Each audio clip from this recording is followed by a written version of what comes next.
chicas, ¿cómo están? Bienvenidas a su canal de Sinceramente Apasionadas. Les habla Alfonsina. Buenos días, buenas tardes, buenas noches. Continuamos con este magnífico, maravilloso fic de esta grande. De verdad que para mí siempre va a ser un honor que me den esta gran oportunidad de narrar los fic y sobre todo de esta escritora que nos tiene amarradas con sus historias, con sus letras, con sus fic. Estoy hablando nada más y nada menos que de Alice Ábalos o Mercurio. De verdad, chicas, que yo estoy sin palabras, de verdad, porque mi vida ha dado un vuelco desde hace 2 años. Un vuelco de 360 grados que sigo disfrutando, que sigo aprendiendo, que de verdad cada comentario suyo es un aprendizaje para mí. Y mi manera de agradecerles es narrándoles estos maravillosos fic. Y bueno, chicas, este fic, híjole, chicas, es que si me he contenido de estar con el nudo en la garganta es porque sinceramente tengo que hacerlo. Pero bueno, aquí vamos a descubrir qué nos depara el siguiente capítulo de esta maravillosa historia llamada Una historia neoyorquina. Capítulo 3. Pasaron los días y los meses hasta que un año más llegó a su fin. Michi y Fait continuaban su ajetreada vida estudiantil entre las emociones fuertes de los exámenes finales, las fiestas de los fines de semana, la agitada vida amorosa de la joven peruana y la interminable lista de asuntos pendientes de Fait, que nunca se cansaba de entrometerse en la vida de todos con el sincero deseo de componerla, no siempre con los mejores resultados, pero eso sí, con las mejores intenciones. Michi y Fait se habían ya acostumbrado al cuarto del tesoro, que se había convertido en el estudio que ambas compartían y en donde pasaban largas horas preparando sus clases y trabajos escolares. A pesar de la familiaridad que vamos desarrollando en torno a las cosas que a fuerza del tiempo se van haciendo cotidianas y comunes, Fait seguía sintiendo una extraña fascinación hacia la habitación y todo lo que en ella había. No obstante, no acertaba a entender la razón de aquel sentimiento extraño que la embargaba de vez en vez al estar en aquel lugar, en especial si se encontraba a solas. Adicionalmente, desde el primer día en que habían entrado a aquel estudio, clausurado por una razón para ellas desconocidas y en condiciones tan sui generis, la joven rubia había empezado a sufrir una especie de ataques de ausencia. Esos momentos extraños en que el alma pareciera desprenderse del cuerpo, ajena a toda realidad para abandonarse a recuerdos queridos, sueños ansiados o tristezas ocultas. Lo curioso era que en esos instantes Fait no se sentía más a sí misma y vivía por segundos escasos imágenes que solamente podía ver en su mente y que no podía comprender. La escena del joven corriendo escaleras abajo se repetía una y otra vez, siempre dejándola con esa sensación de melancolía profunda que le oprimía el pecho como si hubiese perdido para siempre a alguien importante y querido. Después de volver de esas ausencias, La joven se la pasaba varios días deprimida y solamente se reponía por la gran fuerza de voluntad que tenía y esa incansable energía que la movía a preocuparse por los demás, más que por sí misma. Michi notó en más de una ocasión las tristezas de su amiga, que ella interpretó como preocupación por su madre, y se limitó a hacerle compañía e insistirle en salir y divertirse para alejar los nubarrones mentales que agobiaban a Fait. No obstante, aquel cielo oscuro parecía aumentar la penumbra solamente y las visiones se sucedían cada vez con mayor frecuencia, siempre con los mismos resultados. Finalmente, una noche, las cosas tomaron un rumbo inesperado. Michi había salido con un estudiante de leyes que acababa de conocer en una fiesta, y Fait se había quedado en casa para terminar un trabajo para su curso de psicomotricidad. El departamento estaba totalmente sumido en el silencio, escuchándose solamente el ruido de la lluvia sobre las ventanas y el golpeteo de las teclas de la computadora de Fait mientras ella trabajaba frenéticamente en el estudio. Fue entonces que sucedió aquello. Un relámpago iluminó la estancia con mayor claridad que la lámpara que Fait usaba, e inmediatamente después, el cuarto entero quedó en tinieblas. Mientras la muchacha se lamentaba por la 100ª vez en su vida por no tener una fuente de poder alterna que le permitiera seguir trabajando a pesar del apagón, la joven se levantó a tientas del escritorio donde estaba trabajando, que no era otro que aquel que habían encontrado en el cuarto desde la primera vez que habían descubierto la habitación oculta. No obstante, cuando estaba intentando caminar hacia la cocina por una vela, la energía eléctrica se restableció y ella corrió inmediatamente a la computadora para ver qué cantidad de archivo en que había estado trabajando se había alcanzado a salvar.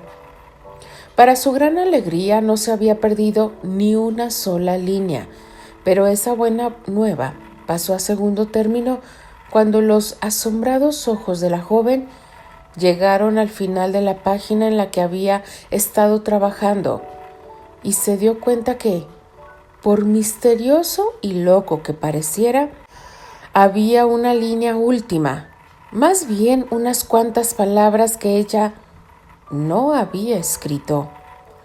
Restregándose los ojos, volvió a leer en la pantalla del monitor, sin querer aceptar lo que era evidente.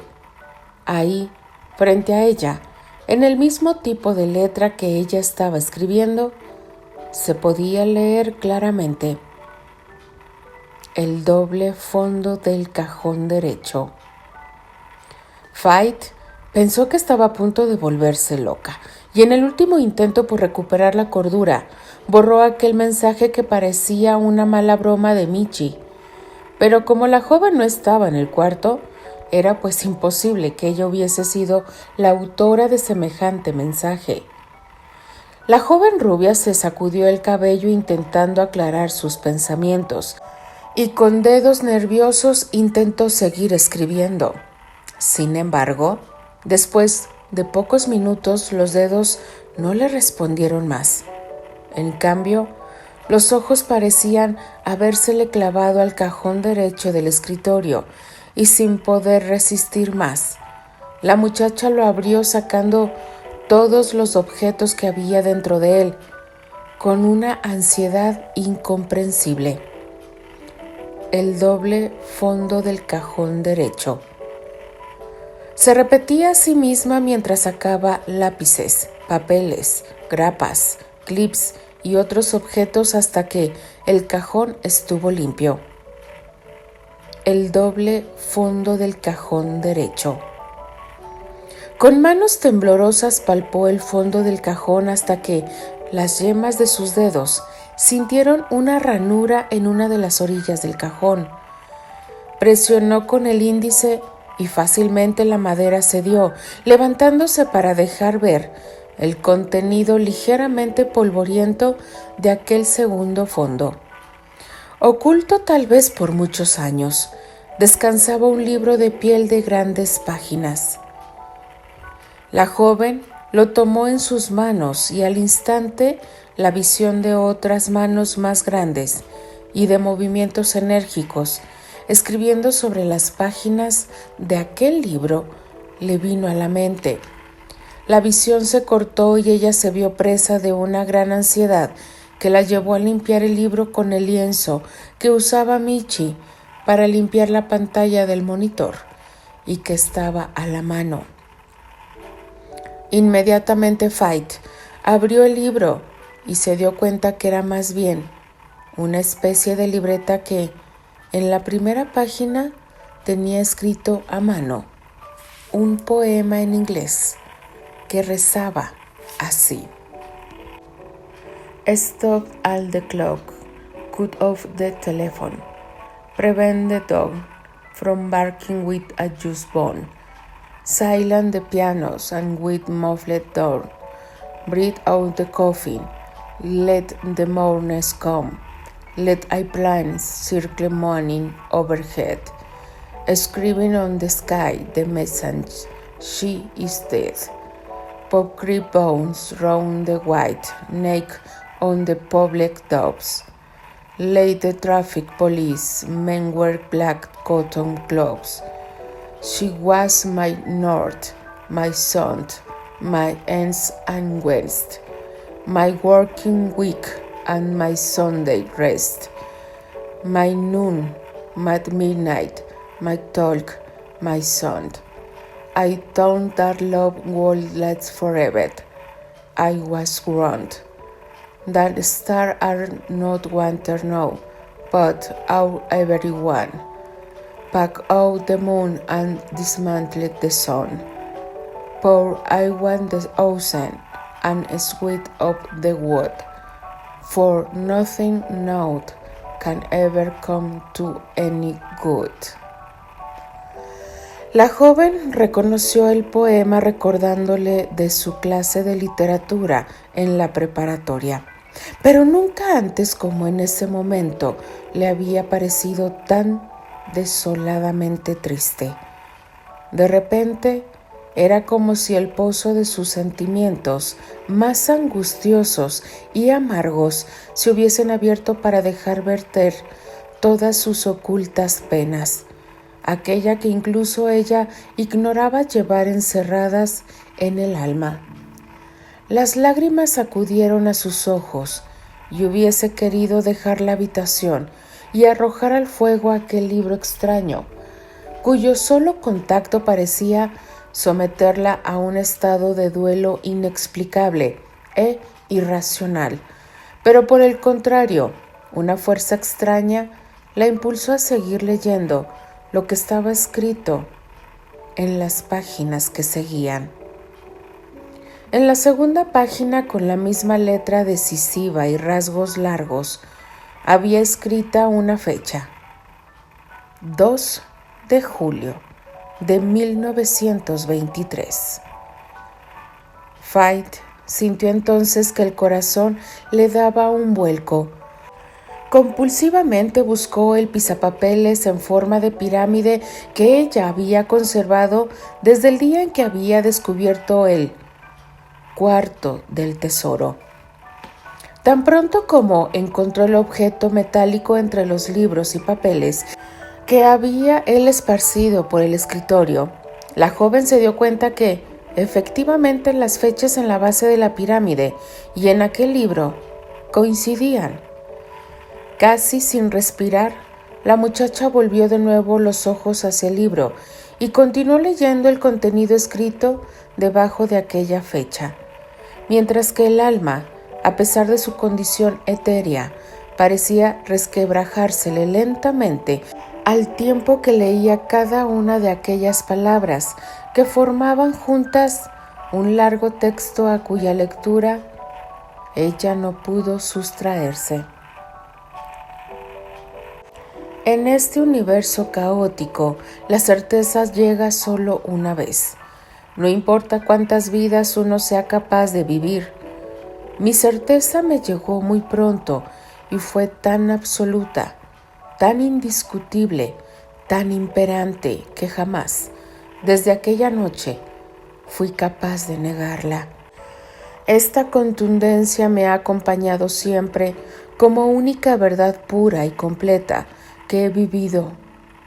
Hoy, que mi certeza es seguridad total de que el resto de mi existencia será un luto interminable. Comienzo este diario por la simple necesidad de contarle a alguien o algo la interminable tristeza que me embarga. Alguna vez amé y fui amado, pero hoy ya eso es solo recuerdo dulce de un pasado lejano. Hoy todo lo que me queda es soledad y perenne dolor de haber perdido para siempre a aquella que aún está en mi corazón. Hoy que viajo de regreso a la prisión de mi alma, vi lo que mis ojos jamás se imaginaron presenciar. El ataúd cubierto de flores blancas que descendía lentamente llevándoselas para siempre, arrancándola de este mundo que jamás la mereció y que jamás le pudo dar lo que ella merecía. 1000 muertes hubiese yo podido soportar en su lugar. 1000 balas hubiese querido perforaran mi cuerpo y no el suyo. 1000 dichas quisiera yo haberle dado, pero ninguno de estos deseos jamás pude ver cumplidos. Hoy ya es demasiado tarde y me siento viejo cuando apenas tengo 26 años. No puedo más. Sé que estoy maldito, pero no entiendo el porqué de este castigo que hace que todo lo que toco se vuelva polvo, infelicidad, desasosiego. ¿Puede acaso el honor ser un pecado? A este punto ya no sé qué pensar ni qué decir. Solo sé que ella está muerta y que ya nada tiene caso. Sin embargo, deberé seguir porque la vida es ahora el castigo que merezco, peor aún que la muerte misma. Hoy enterramos su cuerpo, su alma.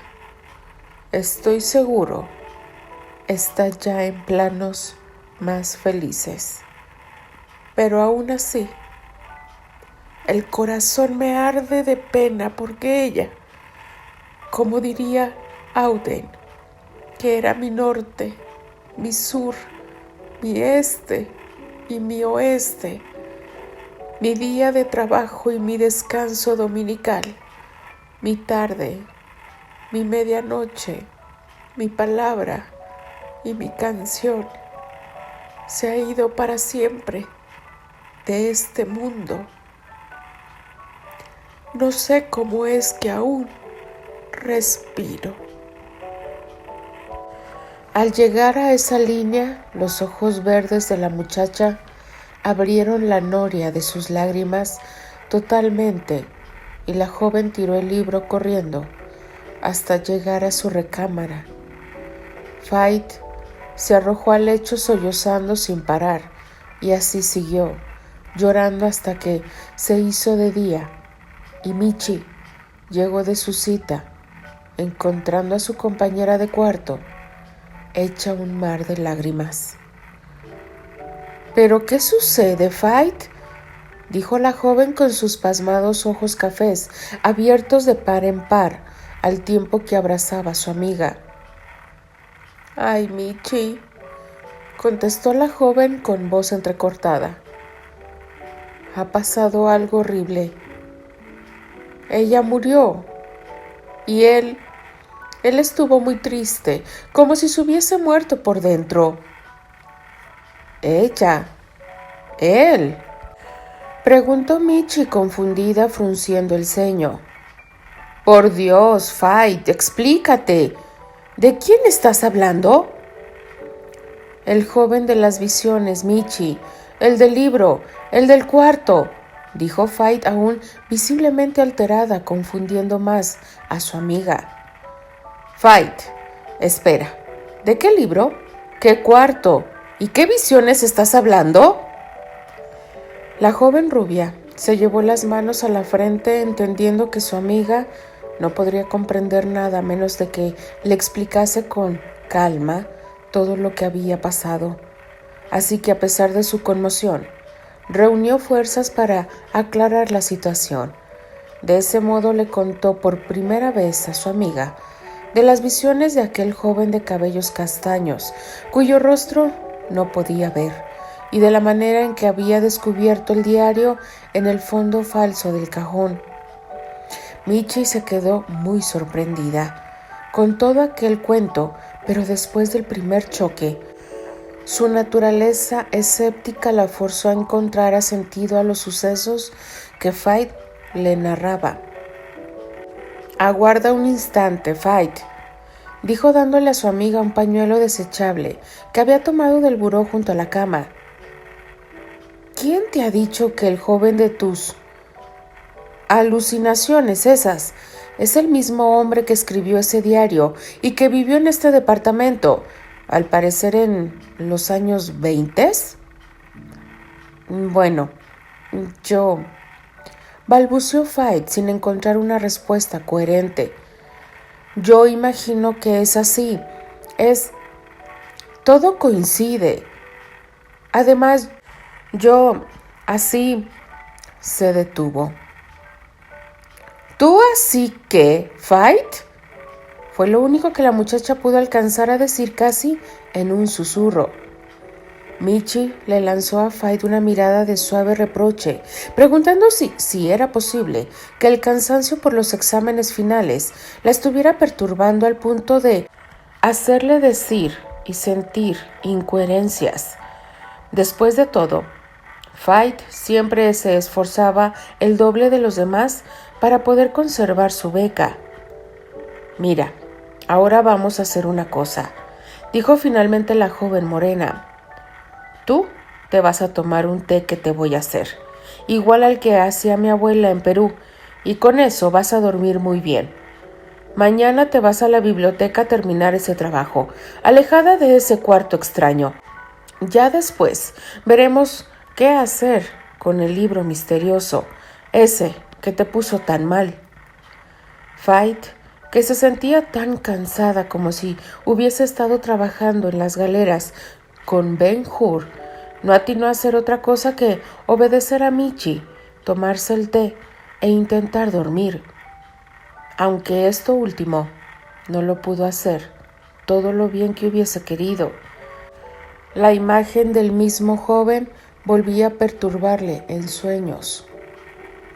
Pasaron días antes de que Fight y Michi se aventuraran a revisar el libro de pasta dura que había dejado abandonado en una esquina del librero. Sin embargo, a pesar de las protestas de Michi, Fight volvió a tomar el libro en sus manos y a leer en voz alta para su compañera de cuarto. Así, sintiéndose acompañada de una amiga, pudo ser un tanto menos difícil continuar esa lectura que parecía alterar tanto a la muchacha rubia. De esa forma las muchachas se enteraron que, en efecto, quien había escrito el diario aquel lleno de desolados pasajes había sido el dueño de aquel piso a inicios del siglo XX. Al parecer, se había tratado de un hombre culto, no solo por el hecho de los libros que tenían acumulados en su librero, sino por la redacción impecable y hasta poética de su diario, la cual Michi apreció muchísimo.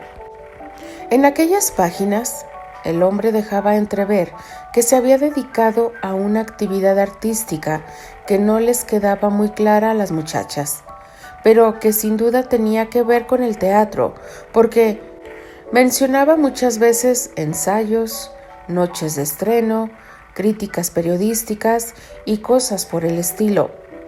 No obstante, las jóvenes no atinaban a decir a ciencia cierta si el autor del libro había sido dramaturgo, director o actor, porque él solo hablaba de su trabajo muy vagamente. Aparentemente estaba cansado, pues con frecuencia hablaba de su esposa, que parecía estar enferma siempre o tal vez había sido discapacitada, pues el hombre mencionaba que una enfermera vivía con ellos para cuidar de ella. Curiosamente, esas menciones eran parcas y contrastaban enormemente con las veces que el escritor hablaba de ella, una mujer cuyo nombre él nunca escribía, pero que tanto Michi como Fait podían entender era otra persona diferente a la esposa. Otra mujer que él parecía amar de manera casi obsesiva y que había sido sepultada el 2 de julio de 1923, fecha en que él había iniciado el diario. El hombre no escribía en el diario todos los días. Al parecer era más bien un espacio para verter sus tristezas y en donde revolvía indiscriminadamente el pasado y el presente. De esa manera desordenada, Michi y Fait se esforzaron en entender cómo ese hombre había conocido, siendo él aún muy joven, a una chica de la cual se había enamorado perdidamente, pero de quien se había tenido que separar, por razones que nunca explicaba claramente, pero que tenían que ver con la esposa. Continuará. Chicas, espero que hayan tenido reforzado su kit apasionado. Perdón por mi inglés, pero quise narrarlo así tal cual viene la historia. Una disculpa, saben que yo no, mi idioma de inglés no es bueno y menos al pronunciarlo.